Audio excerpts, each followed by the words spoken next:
Hello everyone, my name is Sarang and welcome to the pharma Astra classes. तो आज के video में हम एक नए इंपॉर्टेंट पॉइंट की शुरुआत करने वाले हैं जिसका नाम है conversion of cholesterol into bile acids, steroid hormone and vitamin D. तो किस प्रकार से होता है कोलेस्ट्रॉल का कन्वर्जन? कोलेस्ट्रॉल एक्चुअली एक रॉ मटेरियल की तरह यूज किया जाता है इन बायोमोलिक्यूल को सिंथेसाइज करने के लिए। तो बढ़ते हैं पहले पॉइंट के ऊपर, conversion of cholesterol into bile acid. तो अगर हम उसके पहले पॉइंट पे जंप करेंगे तो हमें यह जानना बहुत ही जरूरी है कि बाइल एसिड का कंपोजिशन क्या होता है।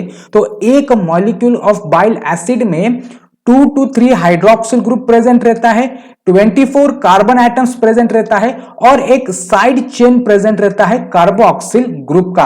और यही जो सिंथेसिस है या फिर जो प्रोसेस से बाइल एसिड को सिंथेसाइज करने के लिए, प्रोड्यूस करने के लिए वो हमारे लीवर में परफॉर्म होते हैं। और जो स्टेप्स परफॉर्म होते हैं हमारे लीवर में बाइल एसिड को बनाने के लिए, वो एक्चुअली अल्फा 7 हाइड्रोक्सिलेज नाम का जो एंजाइम है उसके द्वारा कैटेलाइज किया जाता है, जो कि एक रेट लिमिटिंग रिएक्शन है।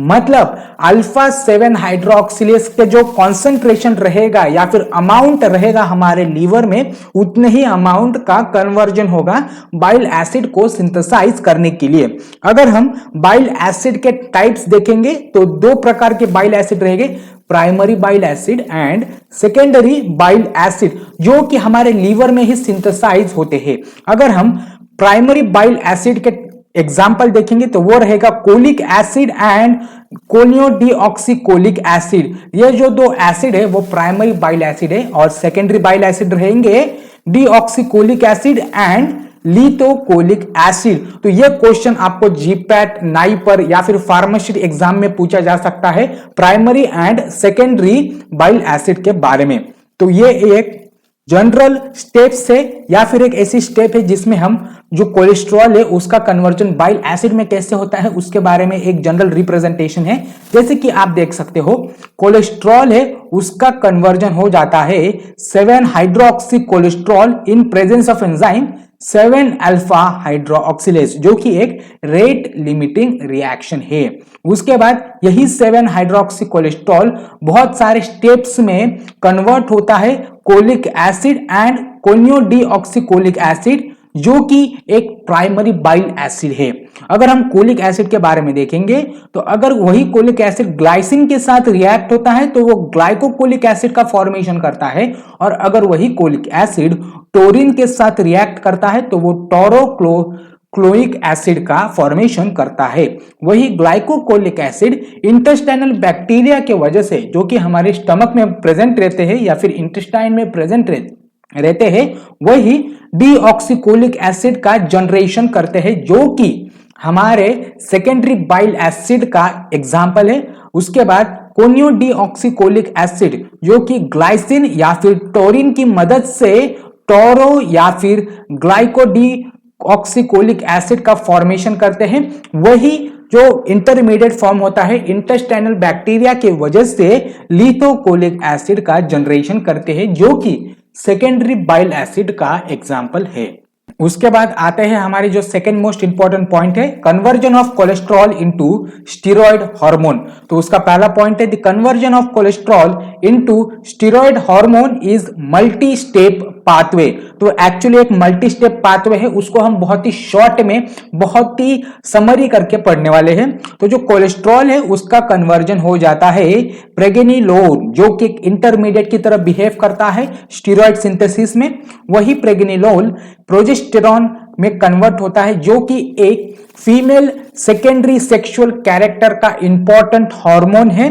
वही प्रोजेस्टेरॉन कन्वर्ट होता है कॉर्टिसोल में, एल्डोस्टेरॉन में एंड एस्ट्राडायोल में। तो आपने जब एचएपी पढ़ा होगा तो इसमें आपको पता चल गया होगा कि ये जो चारों हार्मोन है, progesterone, cortisol, aldosterone and estradiol, ये चारों के चारों हार्मोन्स हमारे एंडोक्राइन सिस्टम में इन्वॉल्व है, जो कि बहुत सारे कोऑर्डिनेशन फंक्शन के लिए रिस्पॉन्सिबल होते हैं। उसके बाद नेक्स्ट पॉइंट है conversion of cholesterol into vitamin D. तो आप सबने ये पढ़ा होगा या फिर जीके का एक क्वेश्चन है कि अगर आप सुबह की धूप में जा रहे हो तो आपका बॉडी या फिर आपकी बॉडी विटामिन डी को सिंथेसाइज करती है या फिर प्रोड्यूस करती है, या फिर ऐसे भी पेशेंट है या फिर ऐसे लोग जिनको फ्रैक्चर हुआ है उनको बताया जाता है कि आप सुबह early in the morning sunlight का जो एक्सपोजर है उसको लीजिए, आपका विटामिन डी सिंथेसाइजेशन हो जाएगा।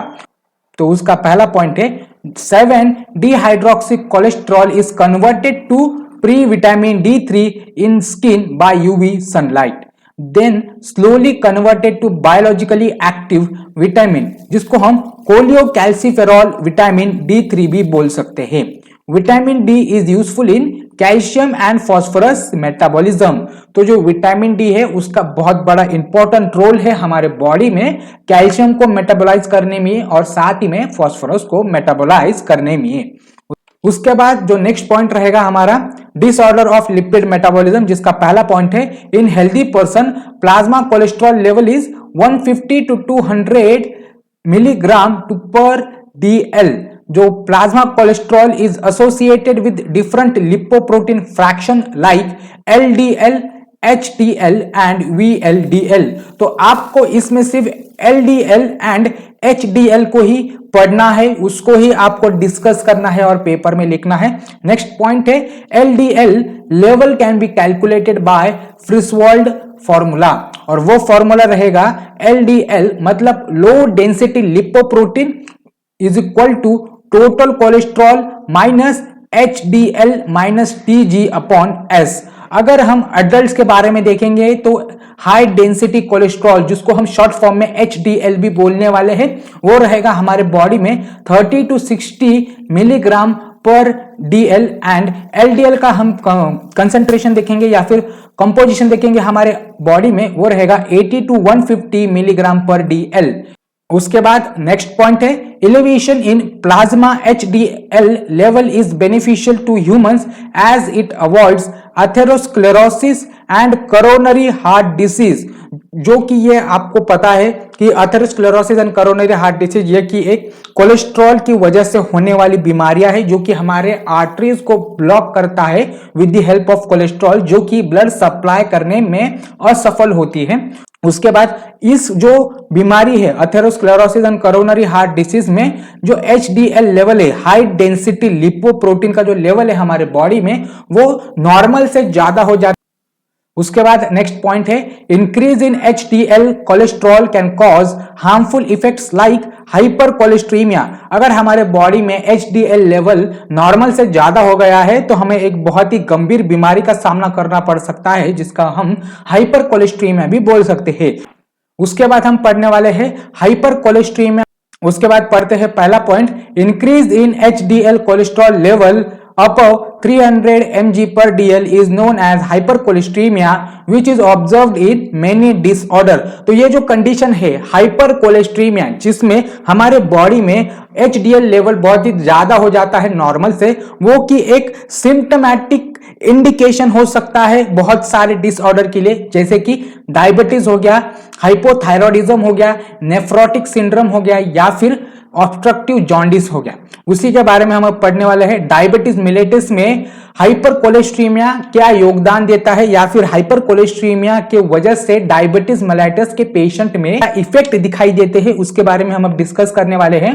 Increase cholesterol synthesis due to availability of acetyl coenzyme A। अगर हमारे बॉडी में एसिटिल कोएंजाइम A बहुत ही ज्यादा बढ़ गया है तो हमारे बॉडी को उसी एसिटिल कोएंजाइम को कन्वर्ट करने के लिए या फिर मेटाबोलाइज करने के लिए इतनी क्षमता नहीं रहती है, इसीलिए उस पेशेंट को शुगर की बीमारी होती है, जिसको हम डायबिटीज बोलते हैं। Hypothyroidism, this is due to decrease HDL receptors on hepatocytes. अगर हम ऑब्स्ट्रक्टिव जॉन्डिस के बारे में हम देखेंगे, due to obstruction in excretion of cholesterol through bile. अगर हमारी बॉडी कोलेस्ट्रॉल को एक्सक्रीट करने में फेल होती है तो हमें ऑब्स्ट्रक्टिव जॉन्डिस हो सकता है या फिर जॉन्डिस हो सकता है। Nephrotic syndrome, in this elevation of cholesterol due to increase plasma lipoprotein, अगर हमारे बॉडी में किसी कारण की वजह से HDL लेवल जरूरत से ज्यादा हो चुका है या फिर प्लाज्मा लिपोप्रोटीन ज्यादा हो चुका है तो उस पेशेंट को नेफ्रोटिक सिंड्रोम नाम की बीमारी हो सकती है।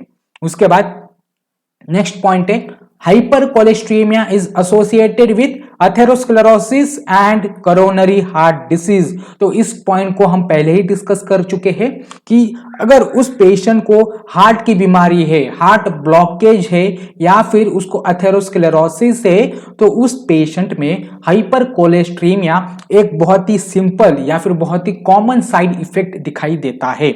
Atherosclerosis is characterised by deposition of cholesterol in the inner wall of arteries. This leads to the hardening of arteries. तो एक्चुअली अथेरोस्क्लेरोसिस में होता क्या है, जो भी आर्टरीज का इनर लाइनिंग है उसमें कोलेस्ट्रॉल डिपॉजिट होता है जिसके वजह से वो आर्टरीज बहुत ही हार्ड हो जाती है, बहुत ही थिक हो जाती है या फिर बहुत ही कॉमन शब्दों में बोला जाए तो हार्ट ब्लॉक हो जाता है, आर्टरीज ब्लॉक हो जाती है।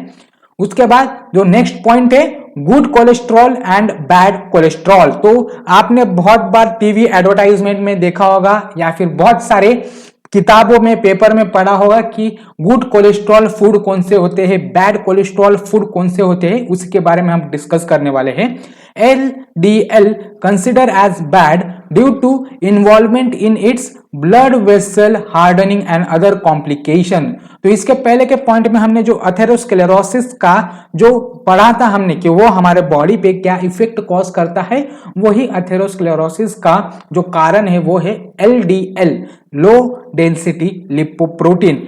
LDL is consider as lethally dangerous lipoproteins. तो अगर आपको याद करने में बहुत ही परेशानी हो रही है कि कौन सा LDL या फिर कौन सा कोलेस्ट्रॉल गुड होता है, कौन सा कोलेस्ट्रॉल बैड होता है, तो आपको एक ट्रिक दिखाई देता है LDL जिसका हम लीथली डेंजरस लिपोप्रोटीन जो कि हमारे बॉडी के लिए बहुत ही हार्मफुल है, और HDL हाईली डिजायरेबल लिपोप्रोटीन जिसको हम HDL भी बोल सकते हैं जो कि हमारे बॉडी के लिए बहुत ही आवश्यक है। उसके बाद control of hypocholesterolaemia, consumption of polyunsaturated fatty acid to prevent hypercholesterolaemia. तो जो गुड कोलेस्ट्रॉल है या फिर HDL कोलेस्ट्रॉल है उसका कंजम्पशन ज्यादा करना पड़ेगा ताकि हमें हाइपर कोलेस्ट्रीमिया ना हो। अवॉइड कोलेस्ट्रॉल रिच डाइट, ज्यादा तला हुआ ना खाए या फिर ऐसे डाइट ना कंज्यूम करे जिसमें हाई कोलेस्ट्रॉल की मात्रा हो। Next point, certain plants fat and its sterol reduce plasma cholesterol level which inhibits dietary cholesterol absorption level। तो बहुत सारे प्लांट्स अवेलेबल है मार्केट में जो कि डायटरी कोलेस्ट्रॉल का एब्जॉर्प्शन है उसको कम करता है। Next point, fibres present in vegetables decreases cholesterol absorption from intestine. Fibre rich diet ले या फिर ऐसे पेशेंट जिनको हाइपर कोलेस्ट्रीमिया है, स्ट्रोक की बीमारी है, तो डॉक्टर उन्हें सलाह देते हैं कि हाई फाइबर वाला डाइट ले। उसके बाद नेक्स्ट पॉइंट है अवॉइड हाई कार्बोहाइड्रेट डाइट। तो कार्बोहाइड्रेट डाइट का मतलब क्या होता है, एक ऐसा डाइट जिसमें बहुत ही हाई कार्बोहाइड्रेट है या फिर ज्यादा मीठा खाना न खाए जिनको हाइपर कोलेस्ट्रीमिया है, क्योंकि यही हमारे हाइपर कोलेस्ट्रीमिया एक्चुअली एक सिम्टम है डायबिटीज मेलाइटस का। अगर कोई इंसान ज्यादा कार्बोहाइड्रेट डाइट ले रहा है या फिर ज्यादा शक्कर खा रहा है तो उसको डायबिटीज मेलाइटस हो सकता है जो कि इनडायरेक्टली हाइपर कोलेस्ट्रीमिया का कंडीशन बन सकता है। Avoid smoking, stress, lack of exercise etcetera. तो बहुत सारी एक्सरसाइज करे, स्मोकिंग को अवॉइड करे, स्ट्रेस या फिर टेंशन कम ले, और सबसे लास्ट वाला पॉइंट, यूज ऑफ ड्रग्स जैसे कि लिवोस्टैटिन, प्रोवास्टैटिन, सीमावेस्टिन एंड कॉम्पैक्टिन एक्सेट्रा।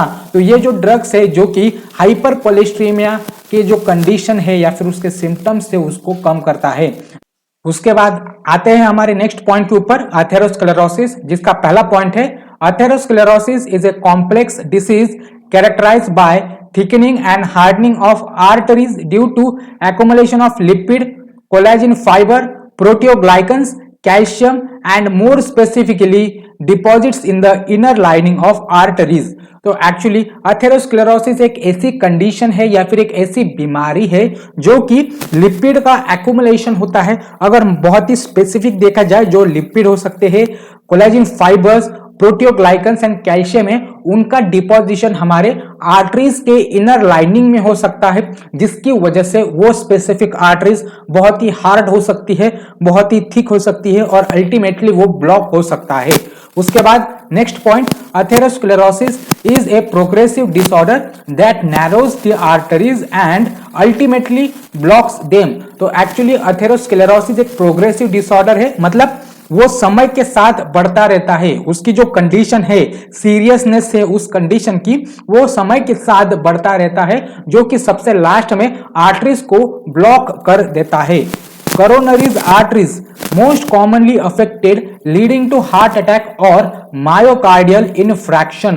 तो जो सबसे कॉमनली अफेक्ट हो जाने वाली आर्टरीज है अथेरोस्क्लेरोसिस में, जो कि है करोनरी आर्टरीज। और अगर किसी वजह से करोनरी आर्टरीज को प्रॉब्लम हो सकती है या फिर करोनरी आर्टरीज के डिसीज हो सकते हैं, उसी को हम CHDB बोल सकते हैं या फिर करोनरी हार्ट डिसीज भी बोल सकते हैं, जो कि मायोकार्डियल इन्फ्रैक्शन या फिर हार्ट अटैक का भी एंड रिजल्ट दे सकता है। उसके बाद next point, the development of atherosclerosis directly linked to the plasma cholesterol and LDL। अगर कोलेस्ट्रॉल जरूरत से ज्यादा बढ़ रहा है खाने में, तो वो अल्टीमेटली आपके आर्टरीज में जाके डिपॉजिट हो जाने वाला है, जो कि अथेरोस्क्लेरोसिस का कंडीशन बन सकता है, जिसके वजह से पेशेंट को हार्ट अटैक हो सकता है। उसके बाद next point, HDL is inversely correlated to CHD। उसके बाद आते हैं नेक्स्ट पॉइंट के ऊपर, जिसका नाम है फैटी लीवर। तो एक्चुअली फैटी लीवर एक ऐसी बीमारी है या फिर एक ऐसी मेटाबॉलिक कंडीशन है जो कि लिपिड के एक्सेस कंजम्पशन की वजह से होता है, या फिर किसी वजह से अगर हमारी बॉडी लिपिड को मेटाबोलाइज नहीं कर पा रही है, तो उसके वजह से होने वाली बीमारी को ही हम फैटी लीवर बोलते हैं। तो यह एक्चुअली लीवर के ऊपर अटैक करता है, जो कि बिल्कुल भी प्रोग्राम्ड नहीं है हमारे लिपिड को स्टोर करने के लिए। एक्चुअली लिपिड को स्टोर करने का काम एडिपोज टिश्यू करता है। एडिपोज टिश्यू रिस्पॉन्सिबल होता है फैट को स्टोर करने के लिए या फिर लिपिड को स्टोर करने के लिए। पर किसी कारण की वजह से अगर कोई मेटाबॉलिक कंडीशन खराब हो चुकी है, एबनॉर्मल मेटाबॉलिज्म हो चुका है हमारे बॉडी में, तो जो लिपिड है जिसको हम केमिकली ट्राई एसिल ग्लिसरॉल्स बोलते हैं, वो हमारे लीवर में डिपॉजिट होते हैं, जो कि फैटी लीवर नाम की कंडीशन को निर्माण करता है। नेक्स्ट पॉइंट है, in fatty liver droplets of triacylglycerols are formed in hepatic cells result in the complete impairment of liver।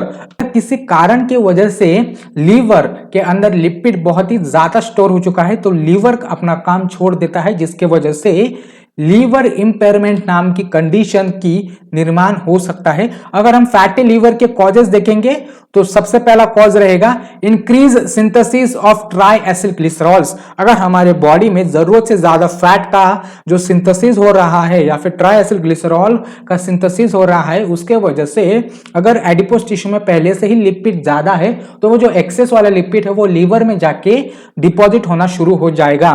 जिसका पहला पॉइंट रहेगा high intake of fatty diet, diabetes mellitus, starvation, carbohydrate depression, congenital hyperlipidemia and decreased conversion of fatty acid to ketone bodies। तो ये सारे condition है जिसके वजह से फैटी लीवर की संभावना हो सकती है। उसके बाद नेक्स्ट पॉइंट है decrease in export of try acyl glycerol. उसके बाद नेक्स्ट पॉइंट है decrease in export of try acyl glycerol. तो जिसका पहला पॉइंट रहेगा lipoprotein synthesis blocking, lipoprotein excretion blocking and defects in phospholipid synthesis. अगर किसी वजह से लिपोप्रोटीन का सिंथेसिस ब्लॉक हो रहा है या फिर उसका एक्सक्रीशन ब्लॉक हो रहा है या फिर जो फॉस्फोलिपिड सिंथेसिस है उसमें कोई डिफेक्ट हो रहा है, फॉस्फोलिपिड की जगह लिपोप्रोटीन का सिंथेसाइज हो रहा है, तो अल्टीमेटली हमारे बॉडी में लिपोप्रोटीन का लेवल बढ़ेगा, जो कि लीवर में जाके डिपॉजिट हो जाएगा। अदर कॉजेस रहेंगे alcoholic liver damage, protein calorie malnutrition, anaemia, hepatotoxins like carbon tetrachloride, benzene and halothane। उसके बाद ट्यूबरकुलोसिस, स्टेरॉइड एंड टेट्रासाइक्लिन। अगर इस कंडीशन में अगर कोई इंसान बहुत ज्यादा अल्कोहल का कंजम्पशन कर रहा है तो उसको फैटी लीवर नाम की बीमारी हो सकती है। अगर वो अपने डाइट में प्रोटीन कम ले रहा है तो उसको फैटी लीवर हो सकता है। एनीमिया के पेशेंट को फैटी लीवर होता है। हिपेटोटॉक्सिन, अगर कोई इंसान कंटिन्यूसली जो हार्मफुल केमिकल से उसके एक्सपोजर में जी रहा है तो उसको फैटी लीवर हो सकता है। ट्यूबरकुलोसिस के पेशेंट को फैटी लीवर की बीमारी हो सकती है। और ऐसे लोग जो कि स्टेरॉइड का सहारा लेते हैं या फिर टेट्रासाइक्लिन का सहारा लेते हैं किसी भी जो बीमारी का हल करने के लिए, उनको भी फैटी लीवर का सामना करना पड़ता है। उसके बाद नेक्स्ट पॉइंट है ओबेसिटी या फिर मोटापन। तो उसका पहला पॉइंट रहेगा obesity is an abnormal increase in body weight due to excessive fat deposition. अगर किसी इंसान में जरूरत से ज्यादा उसका बॉडी वेट हो चुका है तो उसको हम ओबेस पर्सन बोल सकते हैं या फिर मोटापन बोल सकते हैं। ये बहुत ही जनरल टर्म है, इसके कॉजेस भी आपको याद हो गए ये किसके वजह से होता है और इसको कम करने के लिए क्या क्या किया जा सकता है। ये बहुत ही जनरल नॉलेज वाला क्वेश्चन है।